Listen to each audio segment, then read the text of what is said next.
Hi everyone. Hello, my friend. Welcome to the channel. Today is August 8th, and the discussion is start with where the world is. It begins with a quote by Marcus Aurelius. Do now what nature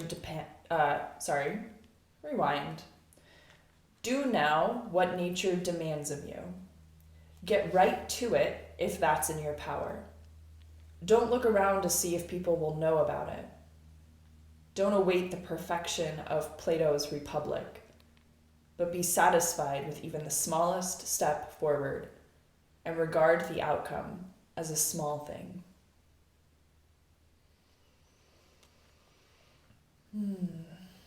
So more like noticing the small changes, or the small efforts, or something like that. Yeah. More about the effort than the outcome. Sure.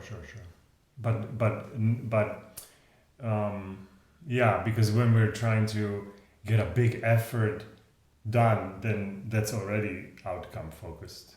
You know what I mean? It's almost like, no, we gotta go get the thing done that's next on the list, and then that's most likely a small thing.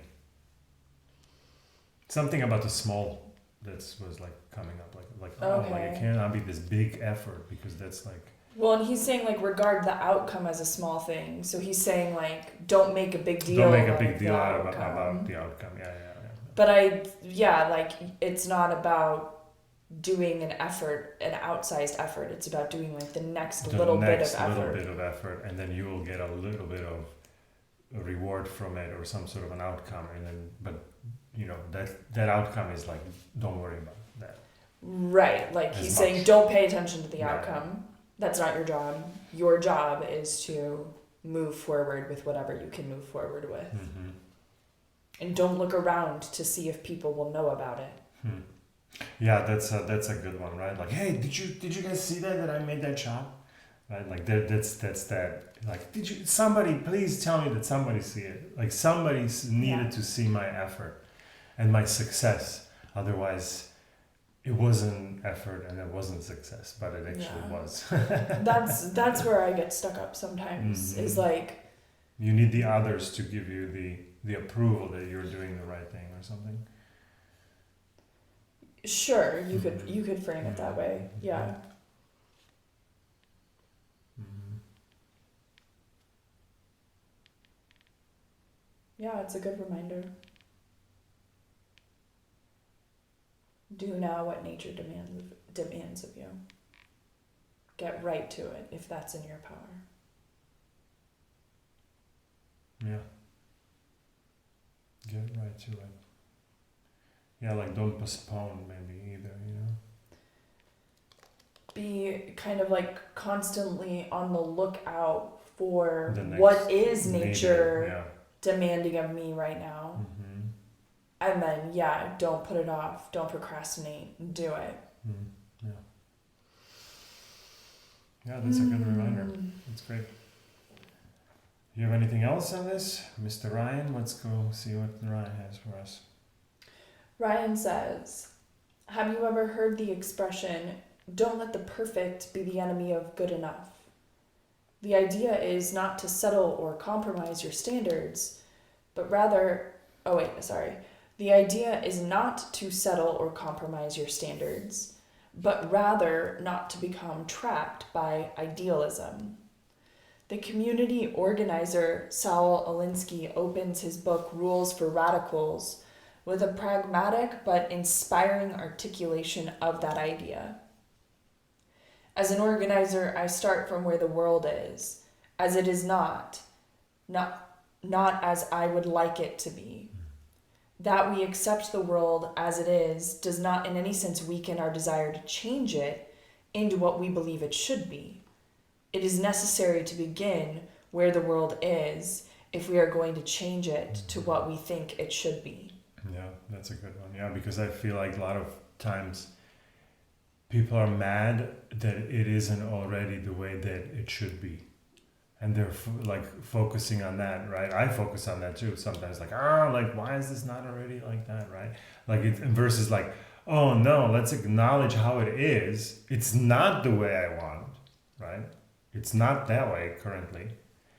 Okay, that's how it is. So what can we do to make it so it's closer to what I want, right? Versus like, I feel like a lot of times it stops at the, oh, it's not the way I want it. That sucks. And now it's just like a complaint about that it isn't what I want. But I don't necessarily acknowledge that it is different. I'm just mad that it is different. You know, I don't actually accept it, right? I don't accept it that it's different. I want to fight with it. Like, no, it's gotta be different. So be different already. Yeah. Yeah, that is interesting.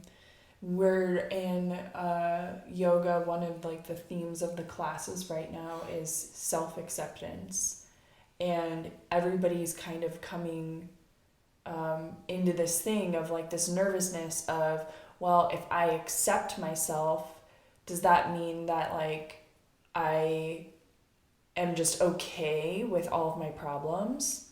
And it's like, no, but until you accept yourself, you are not going to be in the right state of mind to do anything about your problems. It's like it has to start with, okay, I accept this problem that I have. Yeah, it's not an acceptance Like forever. It's not like, well, it is, but like you're accepting that you are this person, and then only change can happen, right? Without the acceptance, we're in denial. or we're mad about the way things are. Sure. We see it, we see that we don't like it, and now I'm caught in this outrage, basically, but my outrage paralyzes me to do anything constructive with it.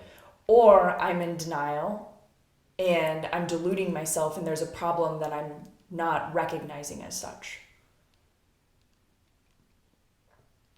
There's just a little bit more, Ryan. Do you want to hear the rest? Yeah, let's go. There is plenty that you could do right now, today, that would make the world a better place. There are plenty of small steps that, were you to take them, would help move things forward. Don't excuse yourself from doing them because the conditions aren't right or because a better opportunity might come along soon. Do what you can now. And when you've done it, keep it in perspective. Don't overblow the results. Shun both ego and excuse before and after. Shun both ego and excuse before and after. Ego being, I'm so great or I'm so terrible. And excuse being, here's why I can't do the right thing. Yeah. It's usually because you're terrible. Right? Yeah. I mean, it's connected to that, belief. More than yeah. Cool. Good one today. Anything else to add for this one? Nope. Feeling good. Awesome. Cool beans. Thank you for joining, and Awesome. we will see you here tomorrow.